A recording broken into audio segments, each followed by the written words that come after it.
多元中的和谐，这是居港市Karya Baru路7公里处所展现的真实写照。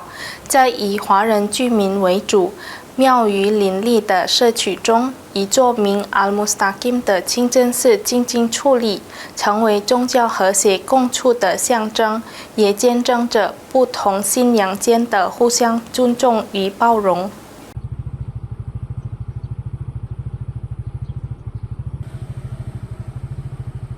在居港市Karya Baru路7公里处，寺庙林立，华人居民居多。然而，在这片宗教色彩浓厚的区域，却矗立着一座小小的清真寺 Al-Mustaqim 清真寺。它见证着一段跨宗教宽容与和谐共处的真实故事。这座清真寺始建于上世纪70年代，当时该地区正逐步发展，居民多为华人后裔。尽管宗教信仰不同，但居民之间依旧彼此宗教与扶持。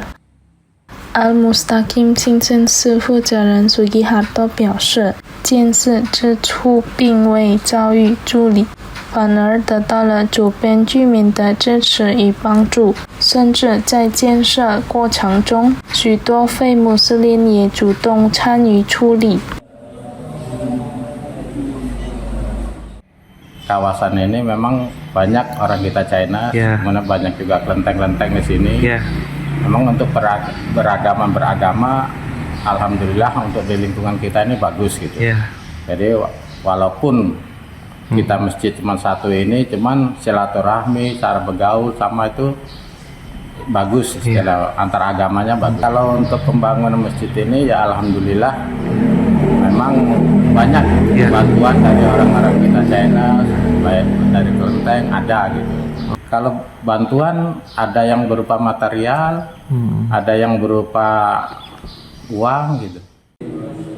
虽然该区域建有一座清真寺，但宗教之间的关系始终和谐融洽。Al-Mustaqim 清真寺如今不仅是祈祷与信仰的场所，更成为一座象征，证明差异从不是隔阂，反而能成为彼此连接的桥梁。